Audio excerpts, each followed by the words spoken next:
Do you want to know the answer to life, the universe and everything? Keep watching. They come to abduct specimens because they are green with envy. Just passing through.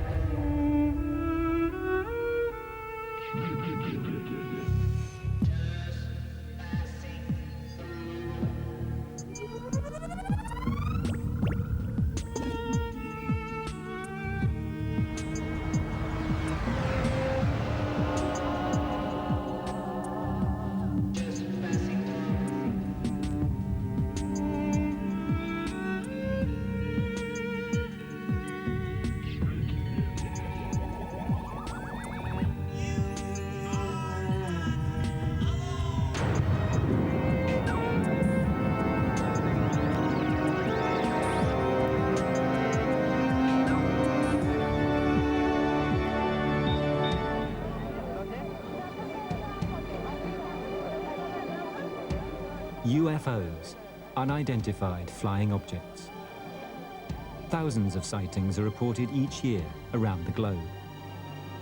Some are easily dismissed as natural phenomena or man-made aircraft, but others cannot be so easily explained, even by the skeptics. There are thousands of segments of videotapes and photographs of these objects, many of which have been analyzed by some of the best laboratories in the world as being authentic. There she is. There she is, right there. Oh my God.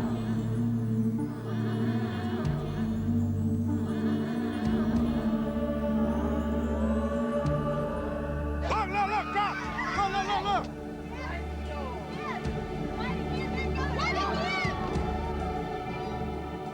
Finding evidence of extraterrestrial visits has become an obsession of the age.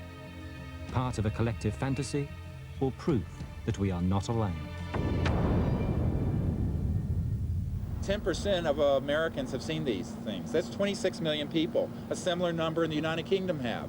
I personally, really I'm a doctor from North Carolina. I do emergency medicine, but I'm interested in this because when I was quite young, I saw one of these things in broad daylight. Silent metallic disc floating along.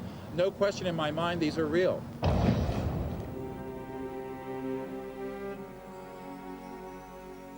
Central Mexico. A team of skywatchers, led by Dr. Stephen Greer, prepares for yet another encounter with a UFO. We came here for the purpose of observing them, and if we can, to try to signal to them and get them, if possible, to land in a field or near us, or hover nearby. It's our intent to be able to communicate, if we can, to the fullest degree possible.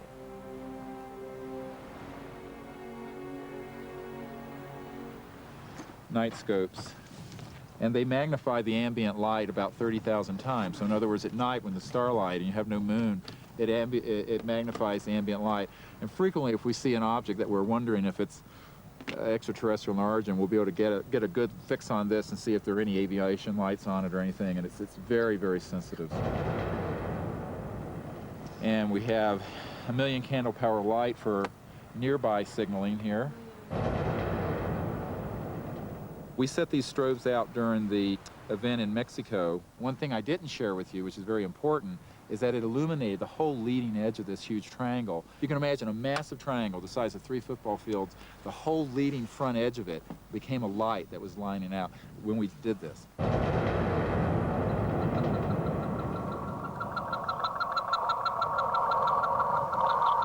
We've had these tones played back to us in field work before, in many locations. They just come through, they'll come through a circle like this. You'll hear this doo-doo-doo-doo-doo. Suddenly, a sighting. Oh, did you see that? Well, I saw it. There it is. Oh, there, now yeah. look at it. It's flashing. It's jumping. God, but it jumped all over. Yes, it did. Did you see that? It was left. Oh. Wow. Boy, what a great Funny view. that it, we were just talking about how something always happens at this time of night. Yeah. Well, so there it is.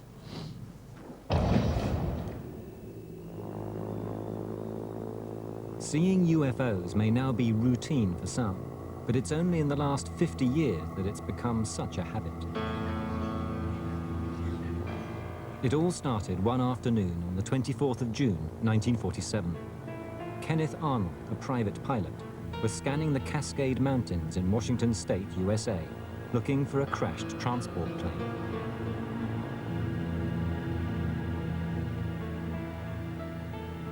Arnold suddenly glimpsed 9 disc-shaped objects flying in formation.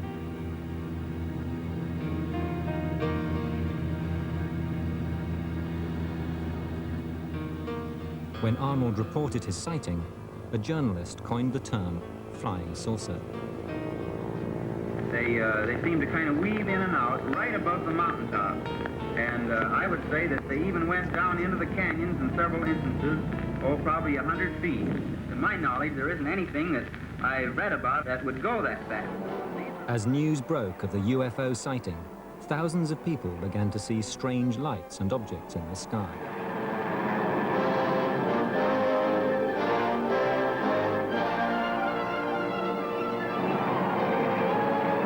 What the hell are we looking for? I see it, above and ahead of me. I'm trying to close in for a better look. This is Captain Willis Sperry, an airline pilot, giving an official account of his sighting of unknowns. The object was flying head-on at us. It was 50 times the magnitude of the brightest star. Pilots are particularly good witnesses for many reasons. First of all, their motivation to become pilots in the first place. They like to be up there in the sky. They like to be in control. They have command authority. And for a senior captain of an airliner, for instance, he has to make proper judgments at all times. A psychologist who specializes in perception, Haynes has spent 10 years collecting pilots' accounts and photographs of UFOs. When something strange happens, they can evaluate it. They don't just accept it blindly. And because their career might be on the line, they won't report something unless they've already thought through the possibilities of what it might be. And if they've eliminated everything else and they're left with a UFO, then they will report a UFO. Credible witnesses continue to describe close encounters with mysterious objects. We're inside the cockpit of a Boeing 737 over the southern Andes of Argentina.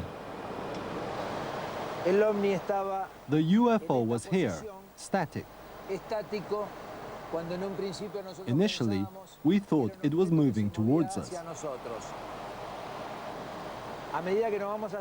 But as we got closer to a turning point, the lights on the UFO became brighter.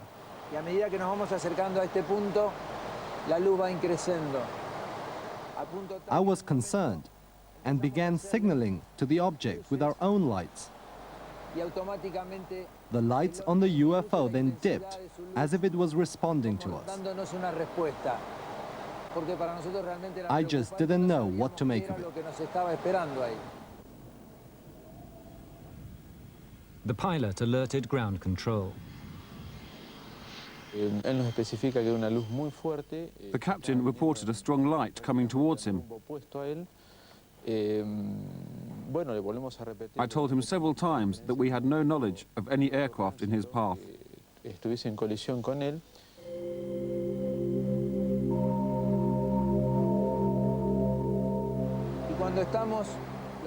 As we were preparing to land, just before touchdown, there was a power cut, and all the runway lights disappeared. I then had to take the decision to abort the landing.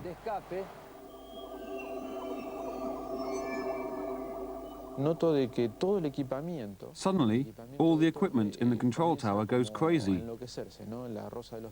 The wind gauge goes out of control.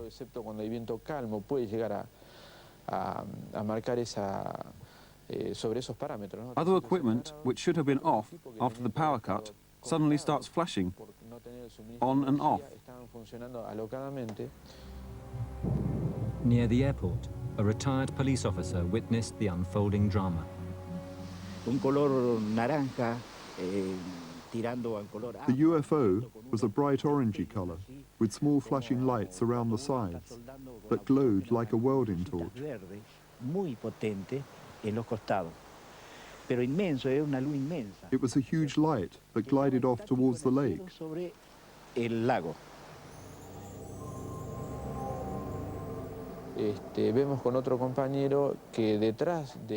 My colleague and I looked out and saw that behind the 737 there was indeed a large, intense light that seemed to accompany the jet towards the lake. The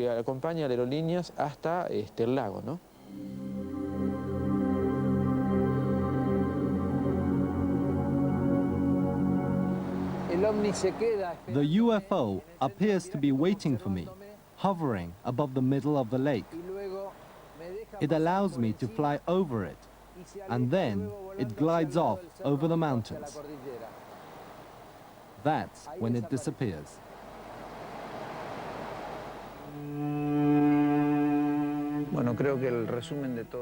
After this experience, I now have to think that we are not alone in this universe, and that we are going to have to open our minds and prepare for a completely different way of seeing ourselves.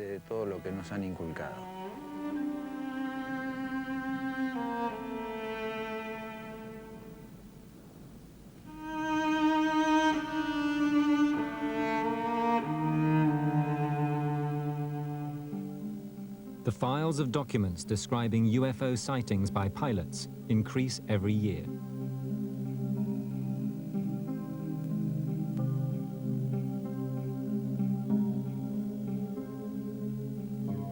To Dick Haynes, pilots' testimonies are clear evidence of extraterrestrial intelligence.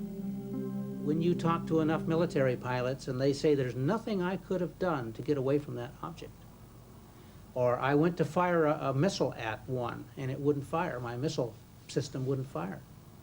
That begins to raise some fundamental questions. It makes you a little uneasy, I think. And I can understand why many of my colleagues don't want to study this subject. It forces us to adopt a larger view of things.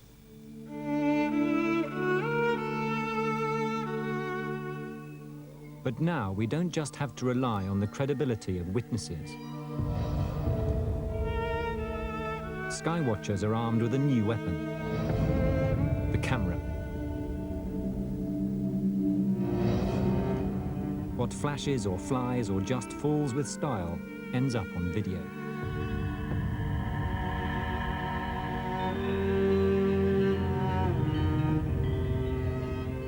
The skies above Bonnie Bridge in Scotland, scene of the most recent wave of sightings in Britain.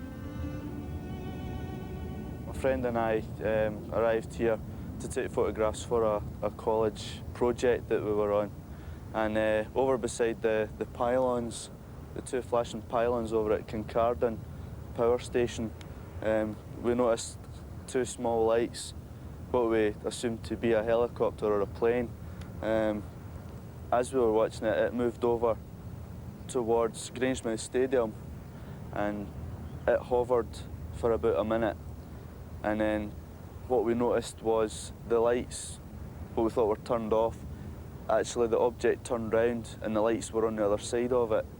And from there, what happened was it tipped and swooped and then flew directly over our heads. And I pointed the camera up to the sky and pressed the button, and the photograph that I did actually get was quite spectacular.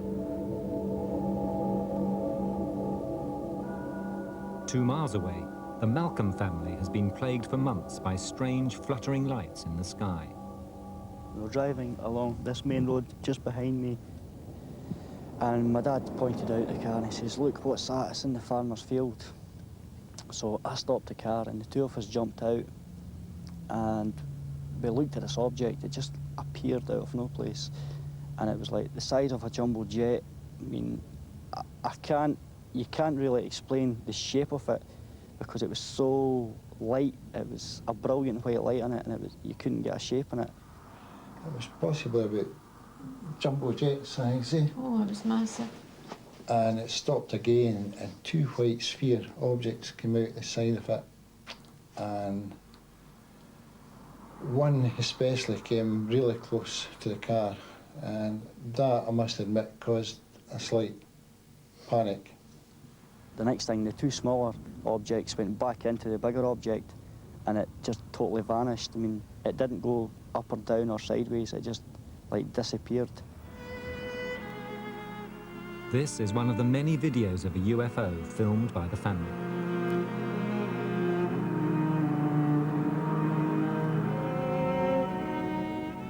The Malcolms have even built a special platform where they keep a vigil of the heavens.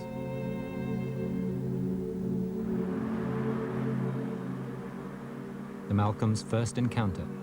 A light chased the eldest son, Neil, on his way home one night. He rushed terrified into the house. One of the family caught the light on video. To this day, Neil is disturbed by the incident. He's terrified, he'll not talk to anybody really about anything. Well, I think one, he feels silly, and two, I think if he doesn't get involved, it maybe didn't really happen at all. Out of sight, out of mind. That's maybe he doesn't want to know, so maybe it'll go away. But it's not going to go away, it just keeps coming back. All we've seen is weird objects flying about in the sky. Lights doing various acrobatics in the sky, like going side to side, up and down. No aircraft could do it kind of things. And basically all we want is somebody just to turn around and say, right, there is something happening, and just explain to us what it is, and then fine, we'll back off, no problem. It's just somebody's definitely an aircraft they're testing out or whatever, I don't know. What could these lights be? Neil finally agreed to describe what happened. It was huge, far bigger than the car, and so I just came flying down the road, came into the yard, and it was absolutely massive. So I jumped out the car, and it was still hovering above the yard. So I ran in and told the rest of the family. They all thought I had been in a crash or something, the state I came in. And then they all ran out. I says, it's still there. I says, come out and see it. So they all ran out. And sure enough, there it was, still there. What was it? I've no idea. I've no idea at all. Since 1990, over 2,000 people in the Bonnie Bridge area have reported sightings of UFOs, making them an issue for the local council. A lot of people that came forward initially were ridiculed, and these people have great courage, but they're still seeing these objects in the sky, and they're looking for an answer. And me being the local councillor, they think that I can provide it, and unfortunately I can't. But I'm trying hard to bring somebody forward like the Minister of Defence or somebody that's got the expertise to come into the area and provide an answer to all these things that's going on.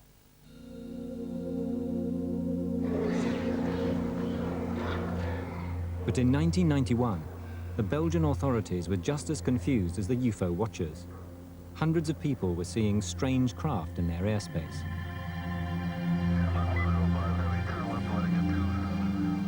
The Belgian Air Force scrambled fighter jets to intercept the unidentified craft that appeared on radar screens only to vanish.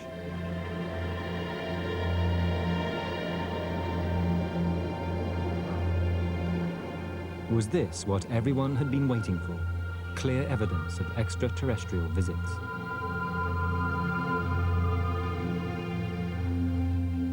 Perhaps not. At that very time, the US Air Force was carrying out tests of its latest war machine over Europe. Stealth, the ultimate fighter, probably caused the panic.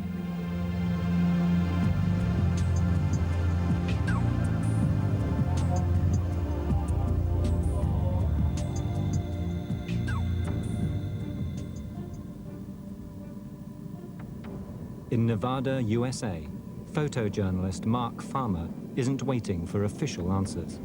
He investigates UFOs his way.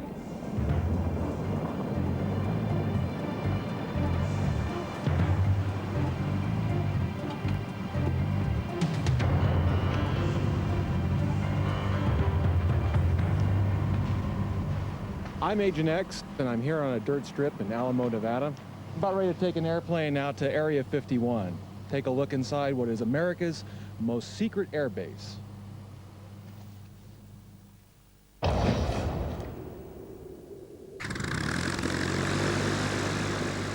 flying over these mountains out into the Tikaboo Valley, and we're going to fly right along the restricted line of Area 51, right to the east of that restricted line and right to the north, and we'll come back and we'll get some good shots of the base.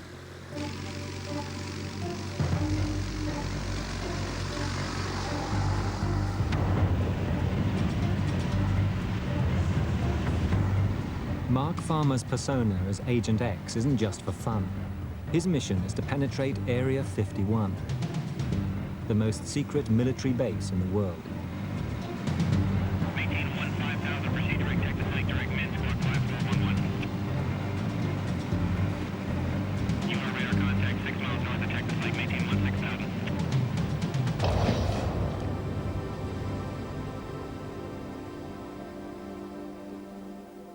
The US Air Force denies that the base even exists.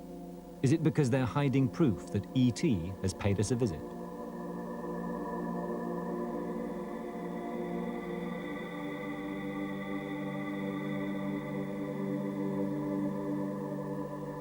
Agent X assesses his latest mission into Area 51.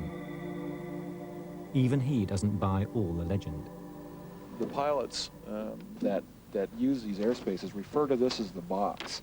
And I've talked to a few of them. Some of them like to come through this place here, Coyote Summit, and pop up as high as they can real quickly so they can just look over and see what's in there, then they go back down. But it just goes to show that even the normal guys with top secret clearance, with access to some of the highest technology, cutting edge aircraft that are out there, are not even allowed to take a peek or talk about it. As far as the stories with all the aliens, I mean, there are a couple compelling tales. Unfortunately, even the most compelling tales and the best eyewitnesses, of which, myself, I've seen a couple UFOs out here, there's no evidence to indicate that anything is alien. There's no burden of proof here to indicate that we're reverse engineering anything, that we're in possession of alien technology, or that we're flying saucers around. It all comes down to where's the disc? For many, the disc had landed in Roswell, New Mexico in 1947. The US Air Force announced that it had recovered a crashed spaceship in a remote ranch. Hours later, they claimed it was only a weather balloon. But by then, it was too late.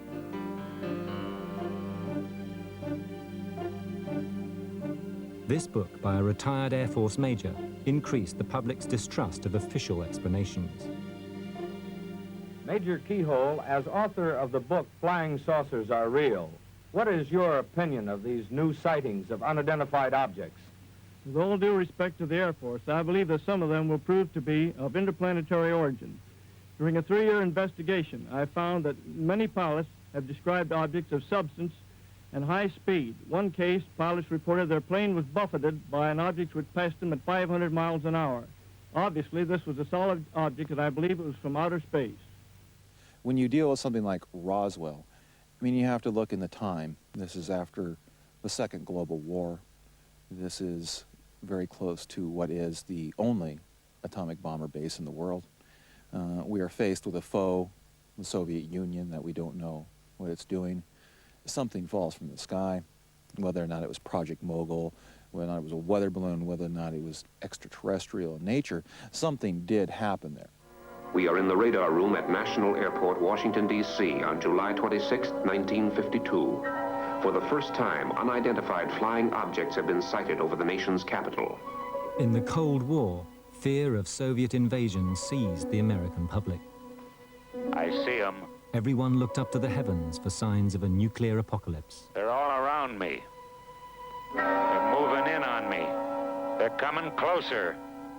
UFOs became invaders, and they were often tinted red. They're coming right at me.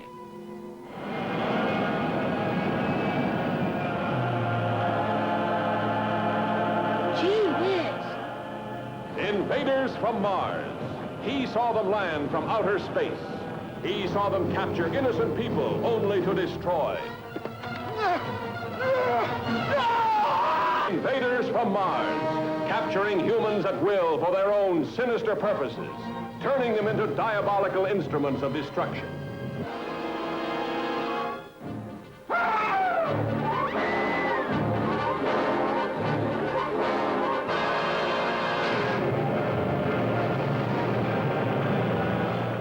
In the 1950s, America's science fiction films were very much about the alien, about the threat of being taken over by some foreign power. And that alien was conceived in much the same way we conceived communism, as hierarchical, as group mind, as rigid, as disciplined, as impersonal, as emotionless, as an unstoppable force that is going to take us over and destroy us.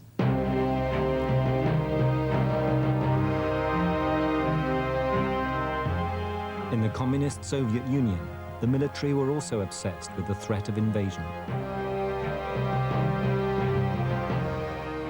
Today, top military personnel can reveal that UFOs were sometimes mistaken for a US attack. Zvozny, a town for cosmonauts and their families. Colonel Marina Popovich was a test pilot at the height of the Cold War.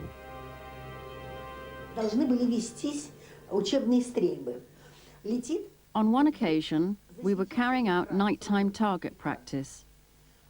We checked the performance of our instruments and tried to bring down the target plane. Suddenly, the screen on the display lights up, and we think it's the target plane that should be 2 kilometers away. As the sights are being aligned, the screen lights up again, but this time the object is huge and really bright, and it's moving straight towards us. It could not have been the target plane, and for a moment we were about to open fire.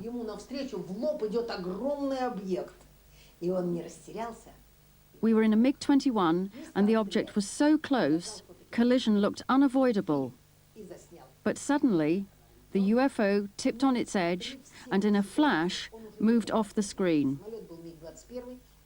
We had recorded the encounter on film, and I have these photographs. They are stunning, and I'll never forget the experience. A close encounter with a UFO that could have led to World War. During the 1950s, many other sightings of UFOs caused Stage 1 military alerts.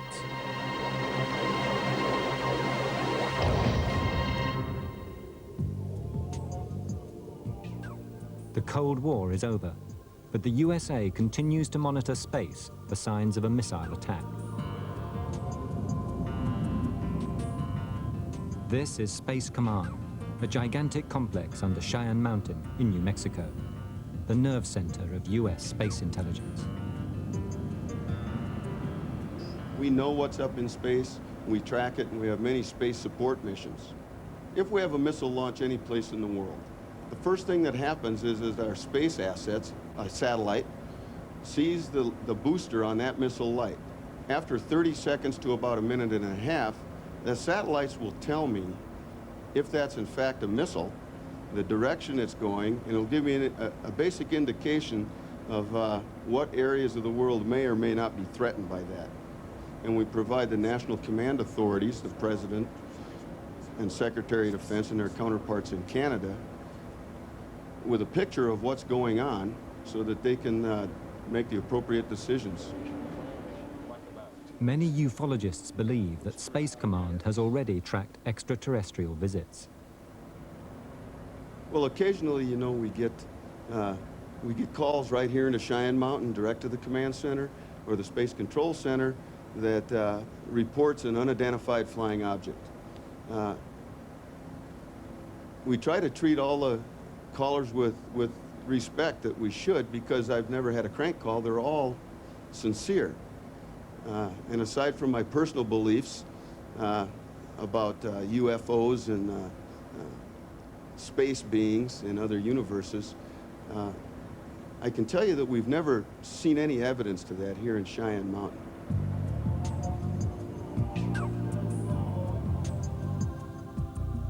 Space Command, ultimate skywatcher, peering into the immensity of space 24 hours a day.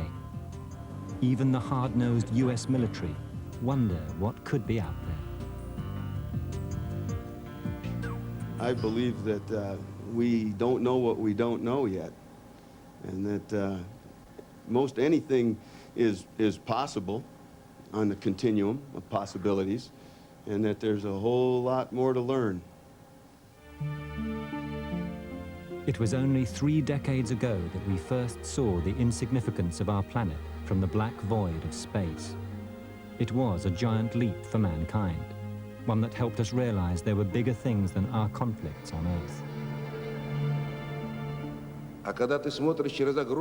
When you're breaking through the atmosphere and the sun is setting before your eyes, the colors are indescribable.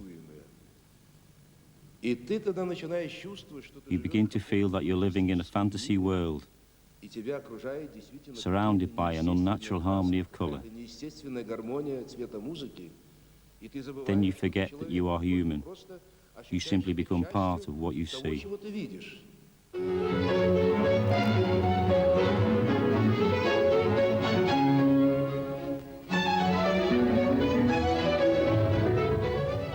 Russian film of cosmonaut Kolnyakov training. To date, over 300 humans have ventured into space.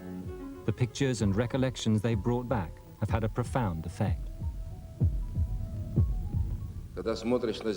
I can't believe that in the vastness of our galaxy, we are alone in this boundless cosmos. I think there are other forms of life, and that, with the help of space programs, sooner or later a meeting will indeed happen.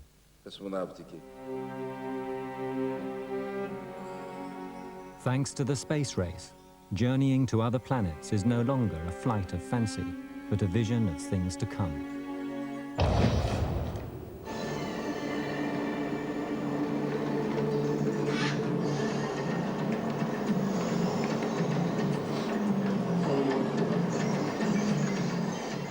One of the most popular shows in Russia today is UFO Extra, a weekly report of UFO experiences.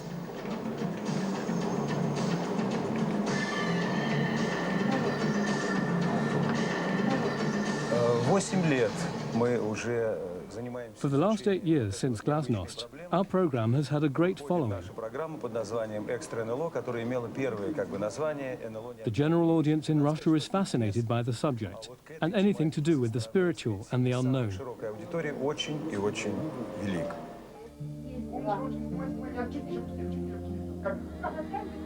Alexander Myagchenkov travels all over the former Soviet Union, investigating UFO sightings.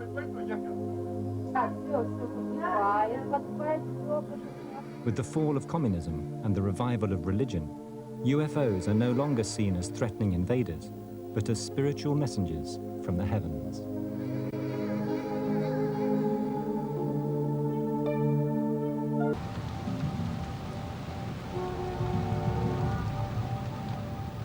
In 1984, a young couple in New York had an extraordinary experience.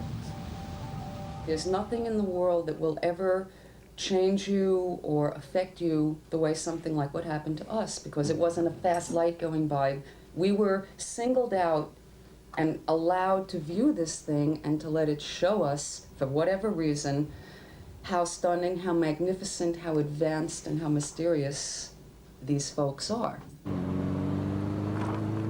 We were on the Brooklyn-Queens Expressway, and as we were heading toward the exit ramp to Metropolitan Avenue, Denise had noticed this strange red light in the sky. I really didn't pay much attention to it until suddenly the entire thing lit up, and we found ourselves standing underneath this UFO. It was the most astonishing and shocking spectacle imaginable, because we did focus and pinch ourselves and go, oh my God, this is a UFO, this is one of these, flying saucers. And it was unmistakable. It stayed there, very radiant, very beautiful, very imposing, and totally silent.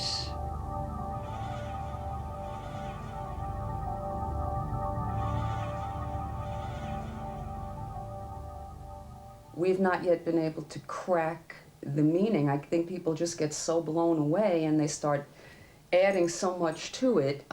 It's hard almost to take it at face value because it's so overwhelming. There is a definite reason why they approach folks.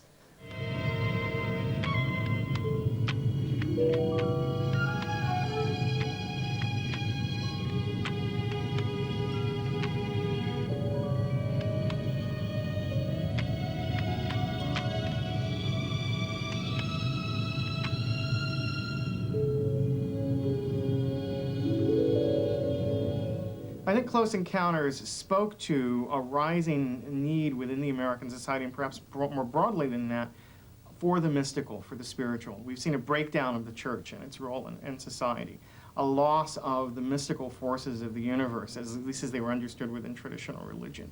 And if there's a hunger to touch the spiritual, to touch the mythological, and I think Close Encounters spoke to that by having a mythological encounter between human beings and aliens. I think that's part of what happens when people do have these alien sightings, is that in one way or another they are looking in their lives for something that's larger than they are, that's a larger force in their community.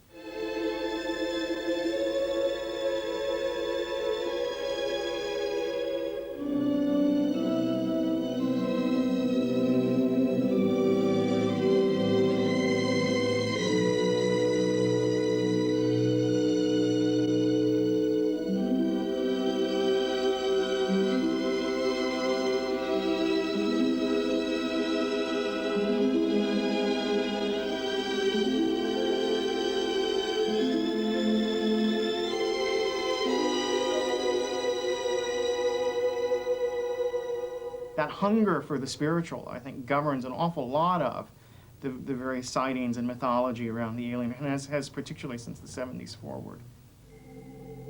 In recent years, our close encounters have become even closer. Alien abduction.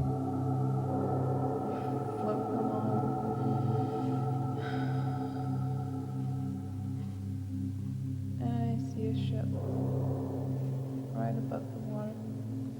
Has this ever happened to you before? It's very familiar to me. Bud Hopkins, a successful artist and self-appointed abduction expert, is using hypnotic regression to help this woman recall her experience of alien abduction. Suddenly there's this light that opens up from the bottom. And we move into the light and we float up into the ship. The size of this is enormous, and that's one of the most disturbing things about it, because it works against its credibility, that it can be so many people. How can so many people be involved? But when we did a survey through the Roper organization using questions that were indicative of abduction experiences. For instance, have you ever seen balls of light inside your bedroom or in your house? Have you ever lost a period of an hour or more? You had no idea where you were or how or why it happened. And we said that people would have to have said yes to 4 out of 5 of these indicator questions, these symptoms, to suggest that they are likely to have had abduction experiences, and that worked out to 2% of the population.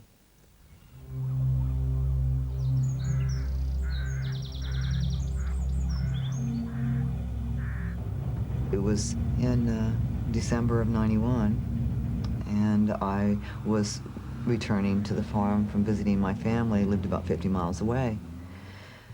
And I had seen something very strange in the sky. It looked like an airplane that was in trouble, and it was much too low, but it was sufficiently alarming for me to need to pull off the road to have a better look at it. I was suddenly then uncomfortable, and I wanted to run, but I couldn't move. In the blink of an eye, I was surrounded by light, and I remembered nothing.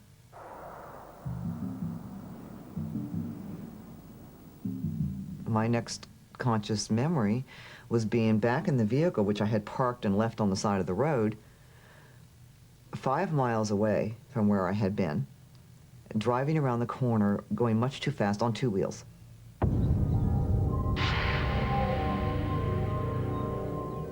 A few years ago, near Edinburgh, Two friends, Colin and Gary, were driving along when they saw an object hovering above the road. It was black and shiny in colour. It had a distinct metallic look about it. It looked a solid craft of some form. Whatever it is, I've no idea. It was just there. We had no choice but to go underneath it. So we basically just went for it. So I put the crashed the gearbox in my car down into second gear. I accelerated like mad. I must have picked up to about 50, 60 mile an hour. There was no way I was stopping. Just as we were going underneath the object, you could start to make out the bottom of it, and it dropped like a shimmering curtain of light. And then suddenly, I'm not in my car. I'm thinking, where's my car? Where's Colin? And I'm looking all around about me, and I'm like in a void of blackness, and I'm thinking, where am I? And then just sitting looking about, I thought, am I dead?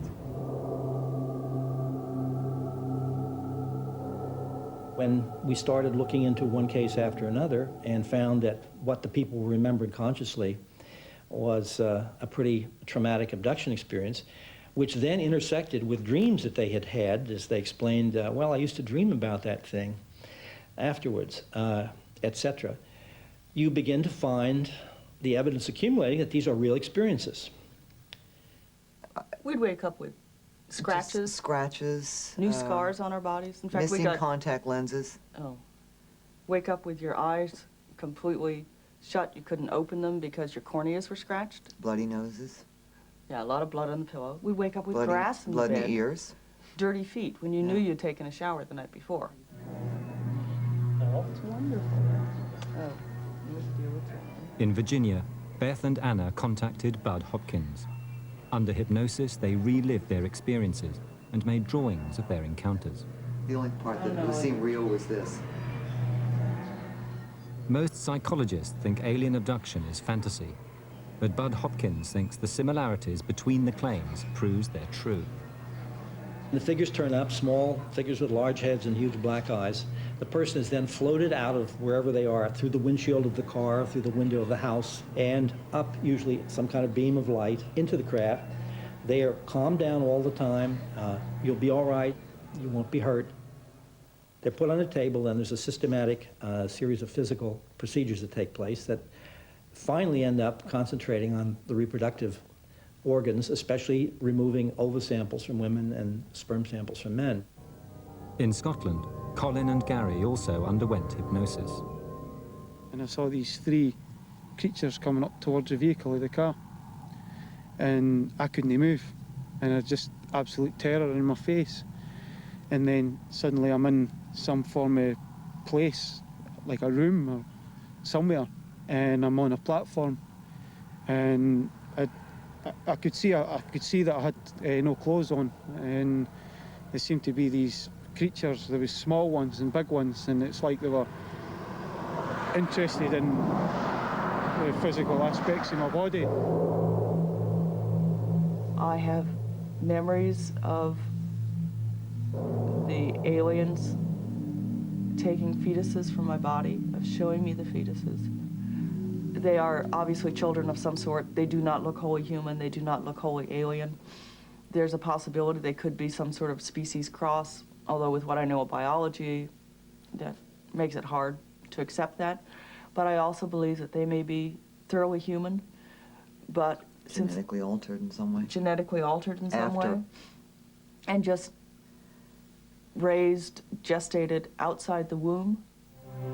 At Harvard University, Professor of Psychiatry John Mack has invited controversy and ridicule by taking alien abduction seriously. If you meet with the people themselves, you realize that they're people who are quite healthy. These ideas, even though they're outlandish to us, they are distinguished from delusion by the fact that the people themselves question this. They doubt it. They have an appropriate attitude toward the phenomenon. If it's a fantasy, it's the wrong fantasy. I want a fun fantasy. I don't want one that scares me, and I don't want one that I can't explain, and I don't want one that I can't tell my next-door neighbor about. We have to get over the ridicule, the automatic dismissal of this, and we have to be open-minded enough to say, let's look into it. Because if this is true, it's the biggest event in human history. I know what I saw. And I know what I saw was real. I didn't care what anybody says. I was just like an answer to it all. This phenomenon suggests, A, we're not the highest intelligence in the universe, and B, in a certain sense, we're not alone. So this phenomenon is breaking us out of that notion, but it's not the only thing that's doing that. I mean, there are increasing attention to shamanic cultures that have never felt we were alone. There's increasing emphasis on spiritual practices which take much more seriously the reality of other kinds of beings.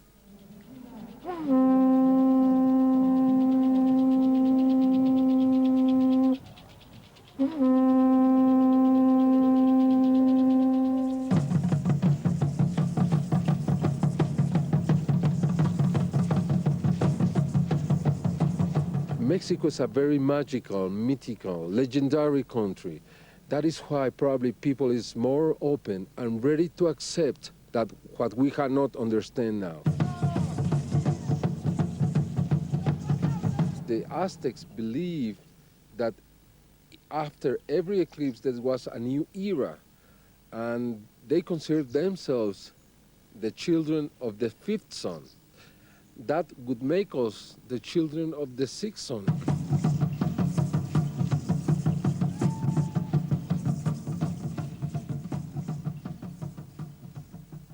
The ancient Aztecs and Mayans of Mexico believed their ancestors had been visited by extraterrestrial beings.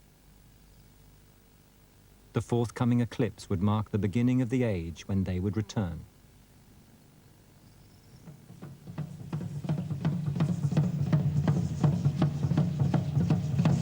They mention in this prophecy they have that under the era of the sixth sun, everything that was buried and hidden would be discovered.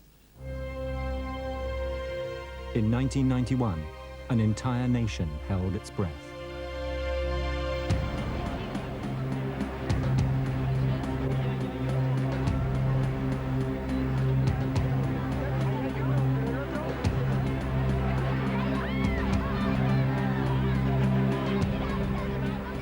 In the following weeks, Mexicans reported a record number of UFO sightings.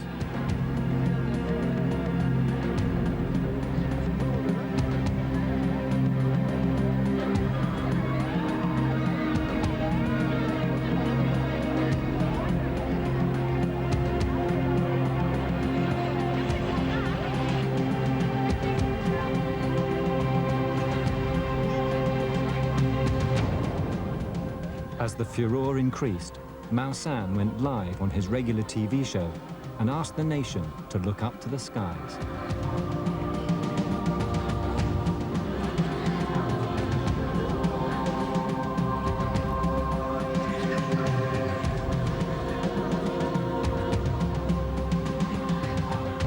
It was so important, this show, that lasted from 11 o'clock at night until 10:30 in the morning without stopping. And it was a celebration. Everybody remembers that program, everybody recorded that program, and we had the full participation of the public. Nobody went to sleep that night. And then is when everything started.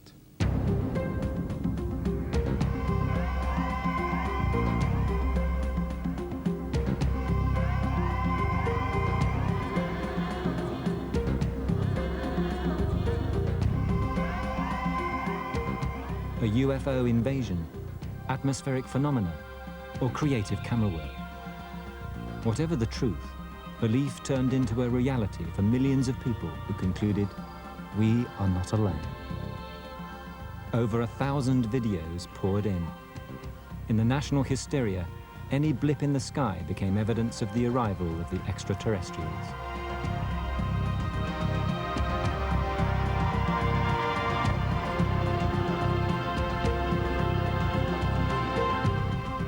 On Thursday, a new vision of the universe, teeming with aliens.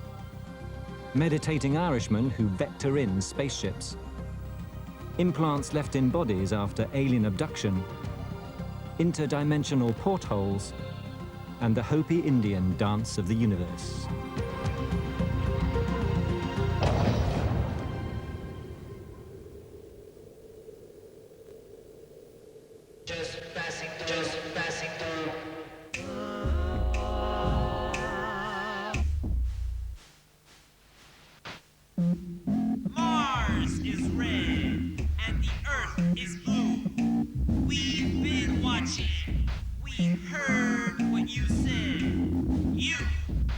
You are not alone.